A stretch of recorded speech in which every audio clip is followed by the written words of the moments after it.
Eclesiastes capítulo 1, a partir do verso 12 até o verso 18, concluindo o capítulo 1, escreve o pregador: Eu, o pregador, venho sendo rei de Israel em Jerusalém.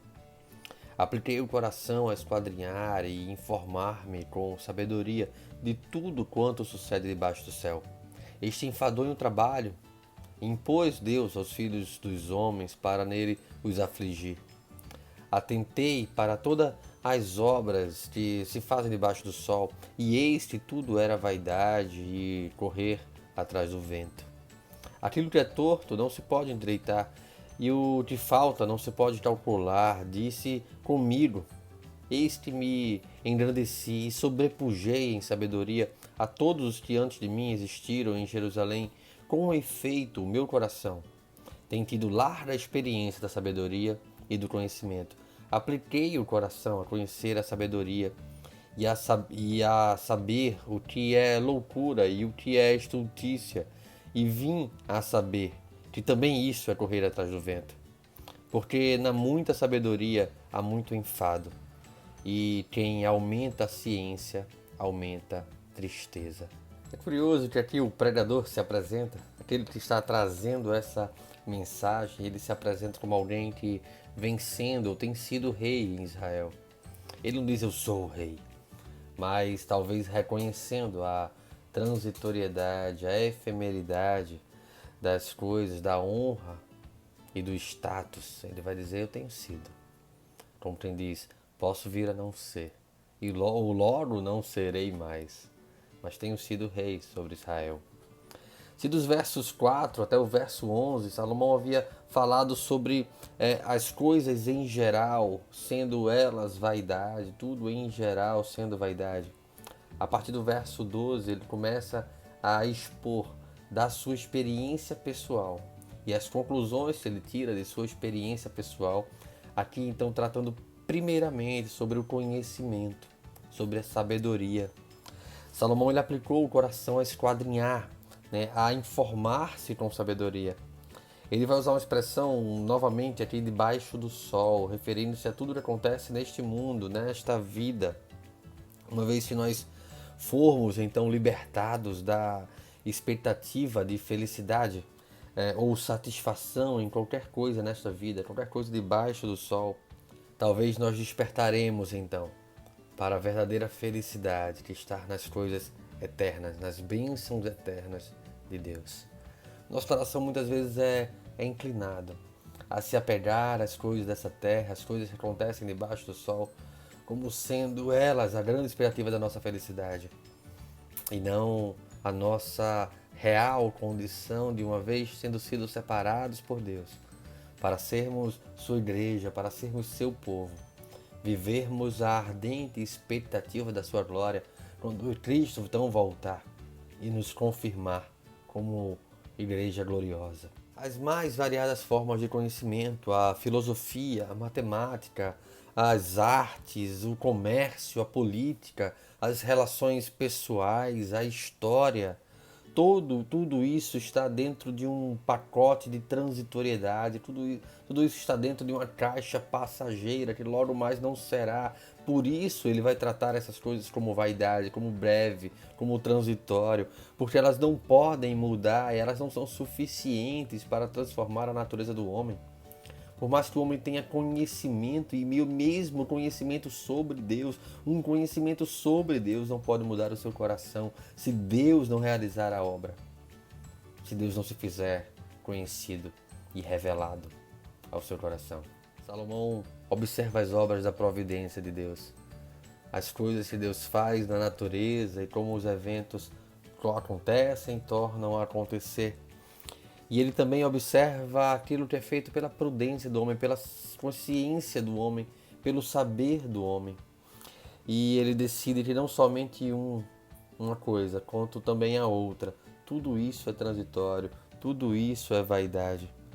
Ele decidiu não somente procurar, mas esquadrinhar, mas buscar profundamente acerca de entender, acerca de reforçar, de engrandecer a sua compreensão de como as coisas funcionam e daquilo que deve ser valorizado.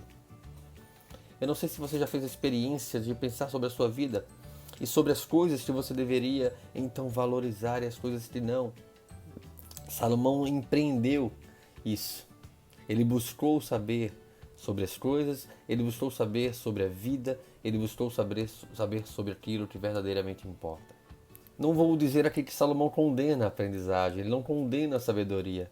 Pelo contrário, ele compartilha do prazer das suas realizações e é bom ser liderado por alguém que tem conhecimento, é bom ser conduzido por alguém que sabe o que está dizendo e para onde está indo. Alguns pontos importantes nós precisamos refletir acerca da mensagem de Salomão aqui, então prega, como o pregador prega aos nossos corações. Primeiro, no verso 13, nós vamos ver que a sua busca por sabedoria ela foi cansativa. Ela necessitou de esforço, de energia ali empreendida. Quem já estudou para uma prova importante, ou para uma decisão importante, ou para uma apresentação importante que precisava fazer, sabe o quanto isso é desgastante, quanto isso é enfadonho, quanto isso é cansativo. Então Salomão, num segundo momento, ele vai mostrar que quanto mais ele observava, quanto mais ele então olhava para as coisas acontecendo, quanto mais ele observava essas coisas, mais ele entendia serem elas vaidade, transitoriedade, brevidade. E isso lhe afligia. O conhecimento da vaidade das coisas, da transitoriedade das coisas, afligia o seu coração. Em terceiro lugar, também a loucura, também a insensatez e o modo rápido como isso toma o coração do homem. Isso é vão, isso é correr atrás do vento. E por último, o conhecimento não podia produzir satisfação no seu coração. O conhecimento não poderia preencher plenamente o seu coração. Traz um prazer circunstancial, um prazer momentâneo, mas ele não pode cobrir, não pode tapar, preencher o buraco do coração do homem sem Deus. Então nós temos um paralelo construído aqui. O conhecimento inútil e o conhecimento útil. O conhecimento inútil é o conhecimento desse mundo. Ele tem a sua serventia tão somente em relação à transitoriedade para a qual ele aponta, para onde ele se aplica. Mas ele não produz nada para a eternidade, apenas o conhecimento útil, apenas o conhecimento de Deus, ou como Paulo vai escrever aos Colossenses, o pleno conhecimento de Cristo.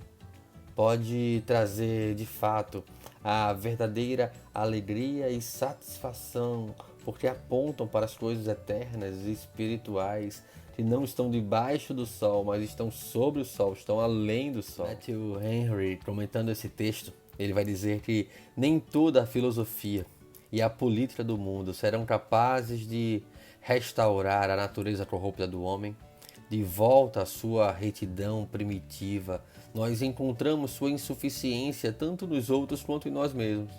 A aprendizagem não mudará os temperamentos naturais dos homens, nem irá curá-los de sua impaciência, nem mudará a constituição das coisas deste mundo.